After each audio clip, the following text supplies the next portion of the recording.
तर मित्रांनो आता वाजले 6-6:30 वाजलेत आणि व्ह्यू बघा. व्ह्यू बघू शकता.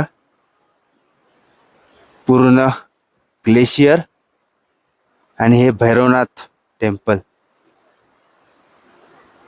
हे बघू शकता भैरवनाथ टेम्पल. इथे लोक पण आहेत. आता आम्ही दर्शनाला चाललोय. बाबा केदारनाथ दर्शन, नंतर पुढे भैरवनाथ, आणि हे दोन्ही दर्शन करून आम्ही मग उतरायला घेणार आहोत. आता कुठं आम्ही अजूनही लाईन चालूच आहे आणि आम्ही अजून चालतोय.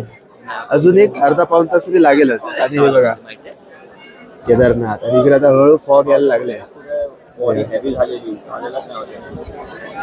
आणि इकडे बर्फ पण आता झाकला जातोय. हळूहळू बर्फ झाकला जातोय.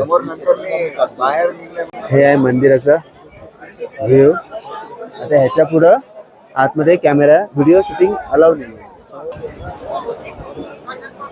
बघू शकता